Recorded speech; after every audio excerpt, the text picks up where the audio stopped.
Hi, if you've just tuned in, you're watching NVTV. We're out here on a beautiful day in Molly's Yard, and you're welcome to the program.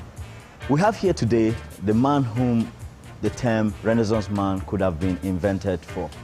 A director, a musician, a DJ, amongst other things, also known as Rebel Dreads. He's also Grammy Awards winner. I'd like to introduce to you folks, Don Lett. What brings you to Belfast? I'm here as part of the Visonic Festival. They've showed two of my films, a documentary on Sun Ra and another on Gil Scott-Heron, and I played two sets, one in Derry and one in Belfast at the Black Box. Is this your first time in Belfast? No, I've been here before, although I can't remember when. I was in a band called Big Audio Dynamite in the mid-80s to early 90s. And yeah, I've been here before, but I can't remember. Right. Such is rock and roll. Yeah. I'm going to take you back to your home. Tell me a bit about your parents and how you came to Britain. My parents are part of what's called the Windrush generation. They came to the UK in the 50s, invited by Enoch Powell, it has to be said. I'm first generation British-born black. I was born in London in 1956. It's a pretty confusing time. I mean, you know, we use this term black, British black now, but back in those days, trust me, it was very confusing. And the only thing I really had to kind of keep my spirits up was reggae music, because that was the only thing that really spoke of my culture. And then I guess the next big leap in my life story would be my interaction with the whole punk rock thing, which happened in the late 70s. And that was when I really kind of reinvented myself as a filmmaker. You were spurred on by the punk explosion, punk music. Tell me something about that and how it continues to inform your life.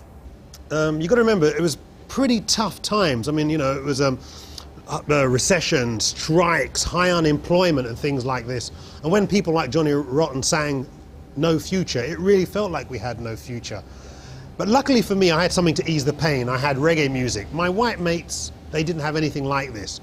The popular music of the time was, you know, something like the Eagles or Emerson, Lake and Palmer. It didn't reflect the feeling on the street.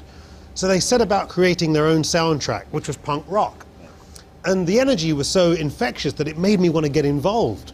But, you know, people were picking up guitars, and very soon the stage was full up. Yeah. But I wanted to pick something up. And I'd recently seen a movie called Harder They Come, which kind of made me feel that I wanted to express myself visually. So I picked up a Super 8 camera and started to film a lot of the punk rock scene. I went on from there to make a lot of music videos, because some of these bands got signed to record companies. They asked me to have a go at making their videos. I made all the Clash videos, for instance, and probably made close to 400 music videos to date. Could you tell us specifically about the film you made, The Punk Attitude? Okay, that's a film I made last year. Funny enough, I've just finished traveling around like 12 different countries, showing it at different film festivals. And the reason I made that film was that if you look at the cultural climate as it stands today, it's like punk never happened. You know, from my perspective, Western culture has become very safe and very conservative. It's funny, when, you know, back in the punk rock days, we used to say, never trust anybody over 30. But when I look around today, sometimes I think we shouldn't trust anybody under 30. So I really made that film to remind people that, you know, there are other ways, other values out there. And if you're brave enough, and if you've got a good idea, you can be part of this thing too. I mean, punk attitude isn't something that just started and ended in the late 70s. I mean, trust me, I'm here as a living testament to prove that, you know, this attitude is something that can help you to better your life and be all you can be. Do you know what I mean? And punk, it's not a dead thing. I mean, I still use the punk DIY thing on a day-to-day basis, man. You know, and the punk attitude really is about, you know, it's a different point of view, you know, put into action. It's about, it's a good idea attempted is better than a bad idea perfected. It's using what you've got to get what you need. It's turning what is a problem into an asset. That's all punk rock, and it still works.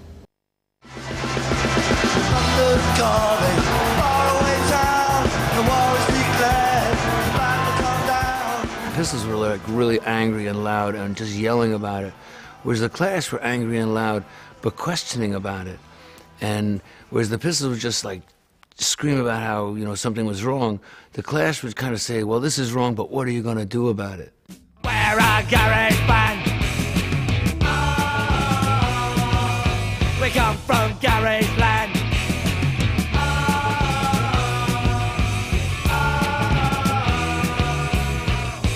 I remember there were a lot of places that wouldn't let us play up and down the country, universities, and that was probably something that they'd read, that we had a song called White Riot.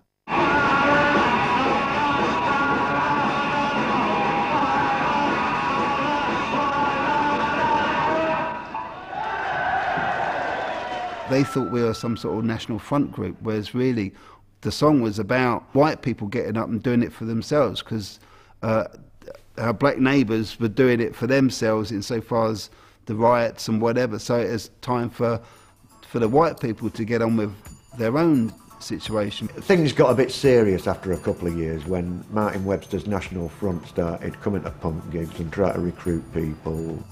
I think that's why we played the Rock Against Racism gig, just to sort of make it clear that we're on this side of the fence, we're not over there. What people called the politicisation of the Clash came from two things. I would say that Bernard said to us that we should write about what we know about, and the second thing was the way that Joe was. He was always thinking about things like that. Strummer thought of the world and the potential of music as like you know, he's always making references to radio broadcasts, and, you know, this one's going out to the world.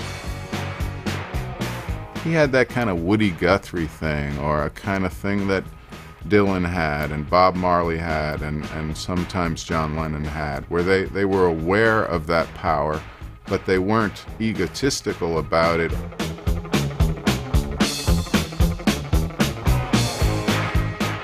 And he had this sense, and he knew, and it was true, that something he would think of in his basement in Ladbroke Grove had the potential of affecting, you know, young people particularly all over the planet. Know your rights. These are your rights. Oh, know your rights. These are your rights. Well, as I said, I directed all of the Clash videos, and when they broke up, Mick Jones asked me to join his second group, which is called Big Audio Dynamite, but I couldn't play anything. I couldn't play any instruments. And he's like, don't worry about that, we'll just go punk rock on it. So when we were on stage and we'd play live, I had coloured stickers on my keyboard to show me what to do. But I did co-write a lot of the songs with Mick, and also another thing that we were famous for as a band was the use of samples and dialogue. And I think we were the first band, certainly in the UK, to have a hit with samples and dialogue on a record. The track was E = MC squared.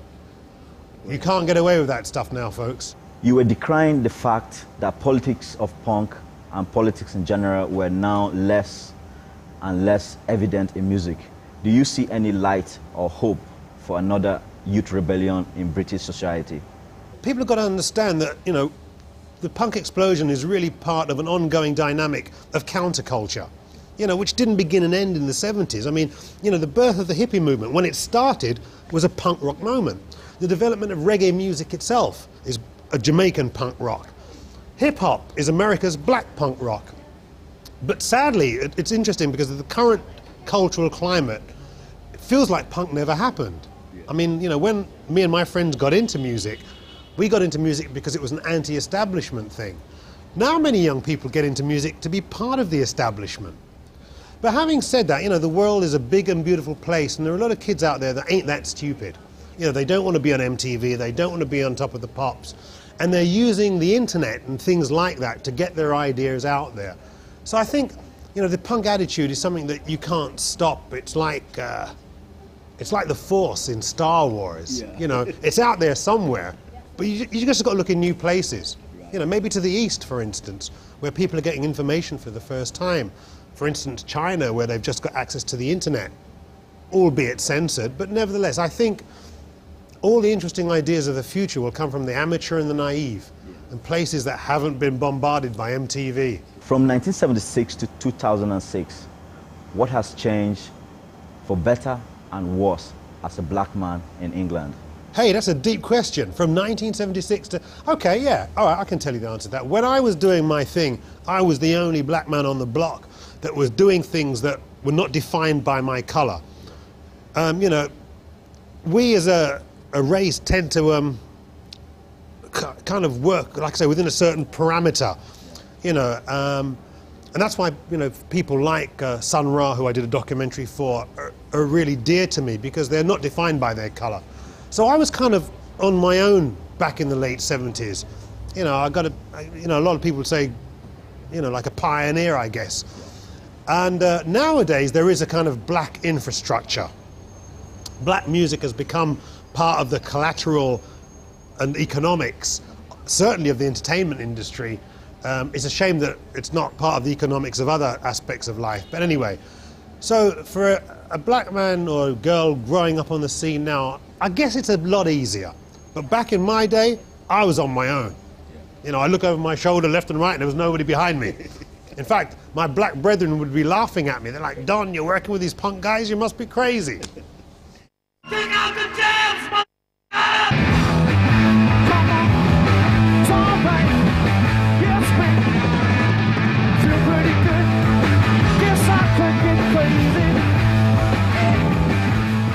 The MC5 was part of an entire generation that was in agreement that the direction the country was going in was wrong. We were the ones that were going to have to go to Vietnam.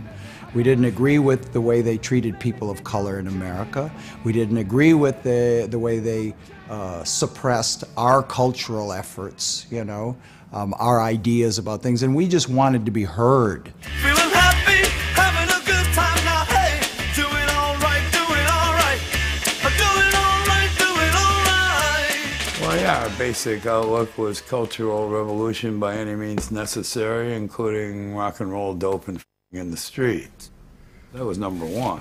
We read in the Black Panther newspaper that Huey Newton said there needs to be a White Panther party to do parallel work that the Black Panthers were doing.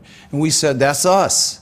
We're ready. Yeah, let's go. When you get the feeling, you got to suck it out. Put that mic in my hand. And let me kick out the jam.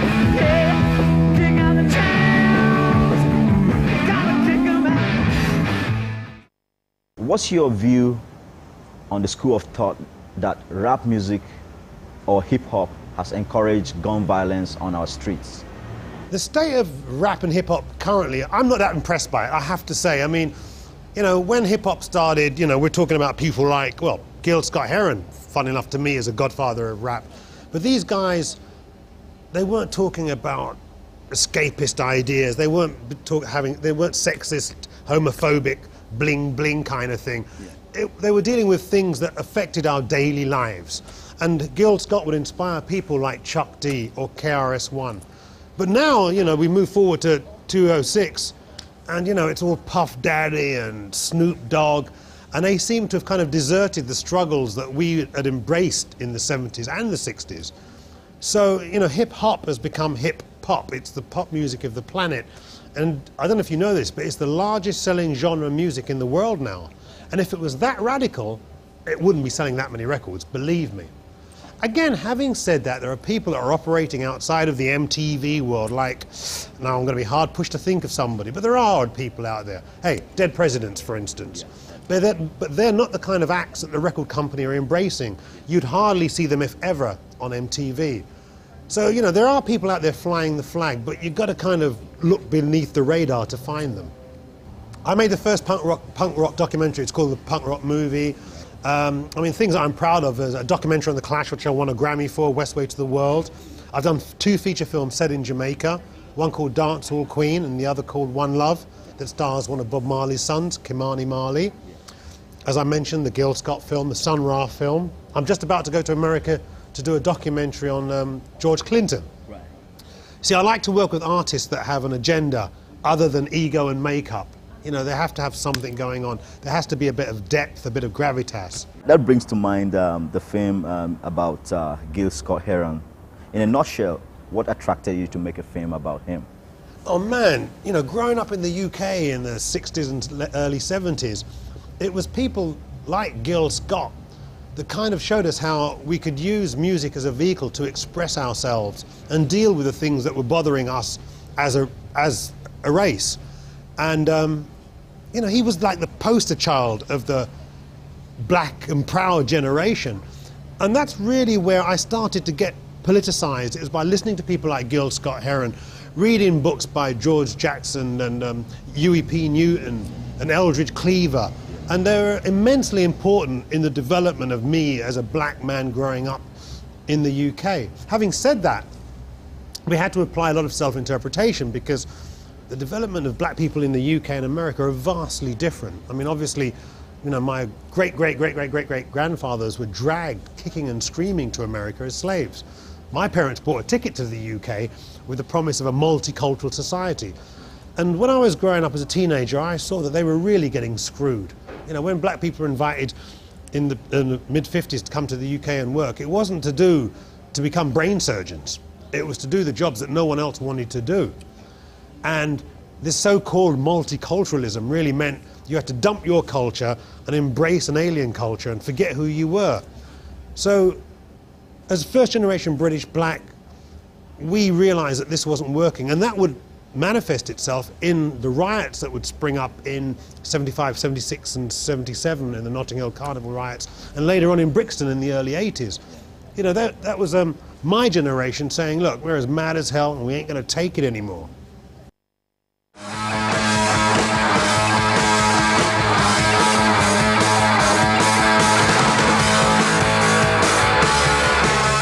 The political, social climate at the time in the 70s was crucial to the formation of punk rock because punk rock was talking about the dole queue and the winter of discontent. The fabric of society at that time was like, when we first started, it was, in our eyes, was falling apart. We had a 3-day week, you had rubbish strikes.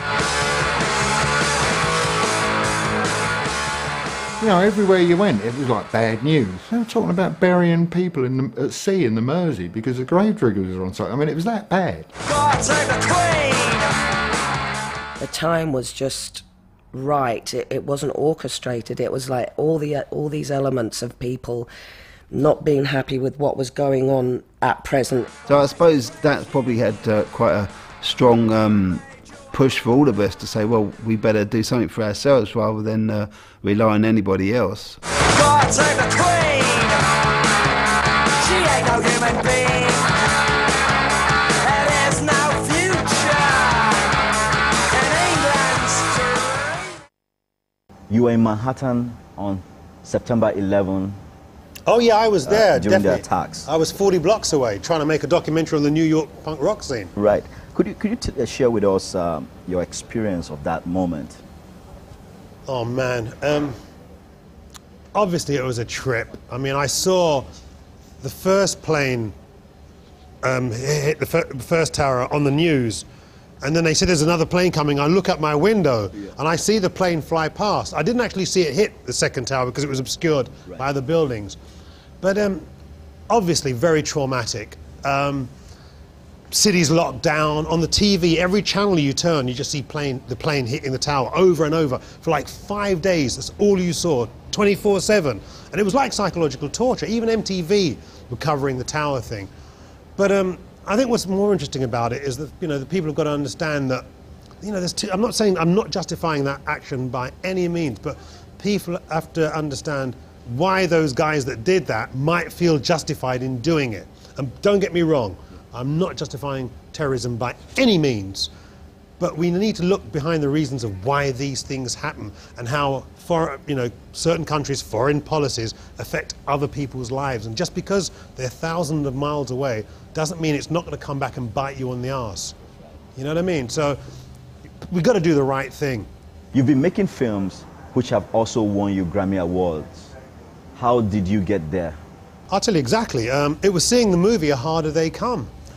You know, again, black British, first generation, you know, we knew what we were supposed to sound like because we had music coming over imports and things, but we didn't know what we were supposed to look like. We didn't know that much about our culture, and all of a sudden A Harder They Come comes out, and not only is it entertaining, but it's kind of inspiring as well. I mean, when I walked out of the cinema after seeing that film, I felt empowered, and it was that film that made me realize the potential and power of cinema and how it could entertain and communicate ideas.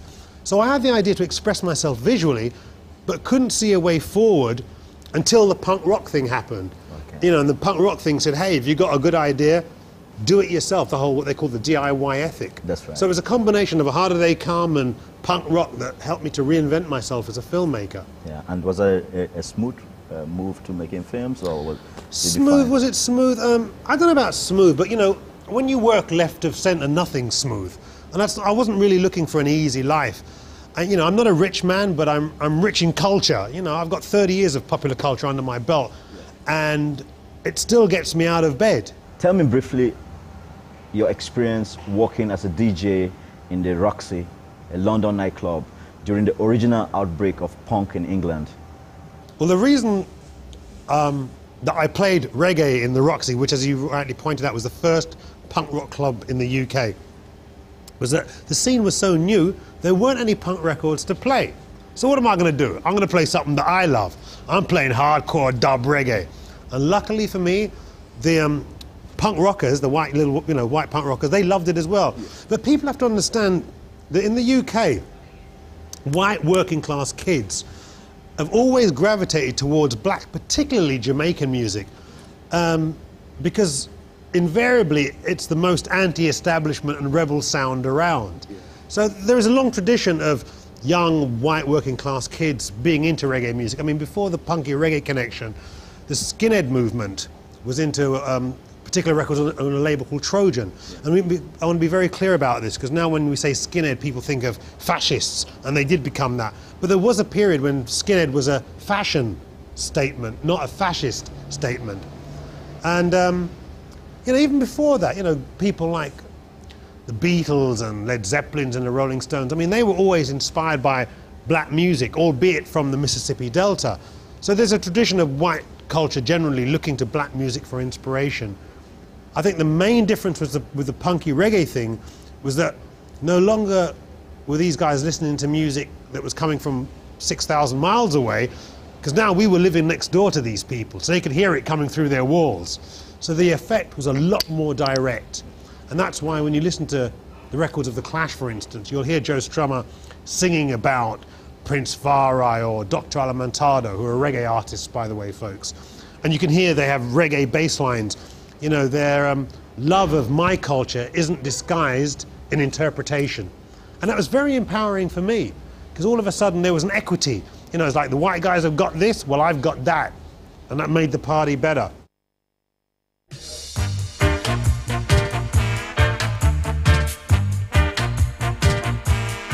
There was a disc jockey at the time, Don Lett. His record collection was heavily based on dub and reggae, and there was no real punk records around. It was Don diving into his collection, and magically it worked. He would play the real roots, culture, rock, reggae, the real dub, and that's how a lot of the punky reggae evolved later on.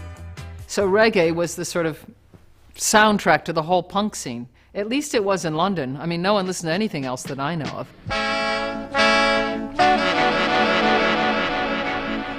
And it gave you an attitude that you could tag on to. That's how I learned how to play, was playing along to reggae records.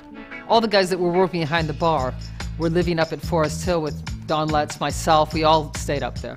Everyone always was hanging out in Don's room because he had all the records and stuff. Everyone that was hanging out there got in some band or another. I know Ariana came up there, some of the Slits would be up there, the Clash would be up there. That was the beauty of that scene. Everyone got a band together. I've never called myself a dread. I don't even call myself a Rasta, I don't call myself a punk, because, you know, once you label yourself, that's all you can be. Right. So, I'm Don Lett. And you're not Rasta? I have a Rasta lifestyle, but I don't call myself anything. I don't call myself Rasta, I don't call, like I said, punk or whatever. Because like I said, labels, it's very limiting. That's right. And I want to remain open. What's your opinion on racism? And have you experienced any racism in Britain? Growing up in the UK in the 70s, as again, I'll keep saying this, first generation British black, because it's immensely important in the formation of Don Lett's character.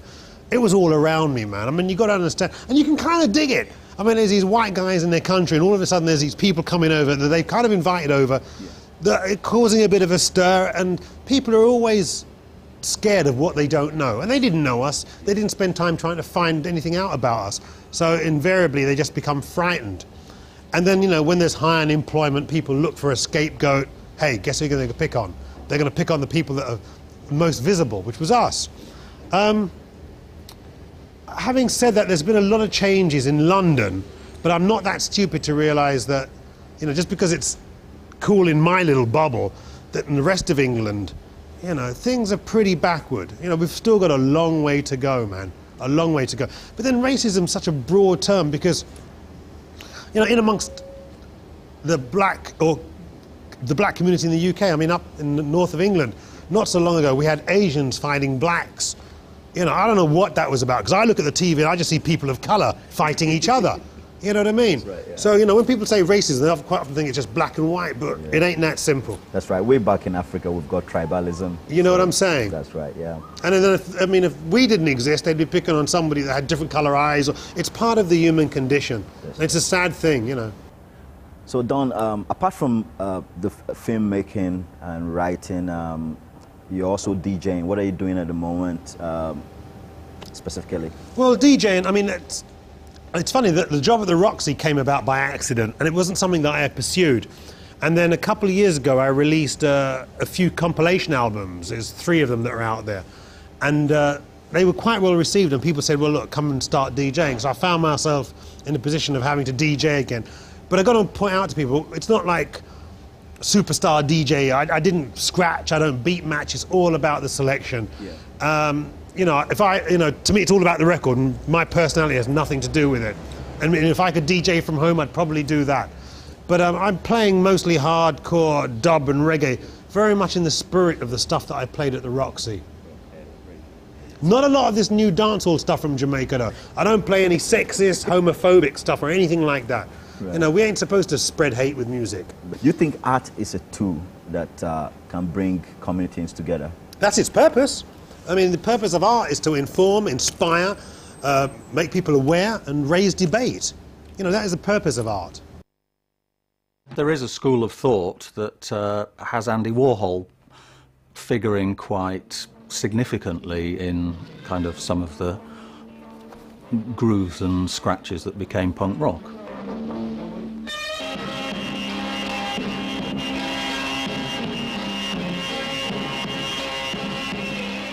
The Velvet stood out from that whole hippie culture with the dressed in black, the wraparound shades, the subject matter of the material, the literary influences, you know, the sadomasochism, the drugs.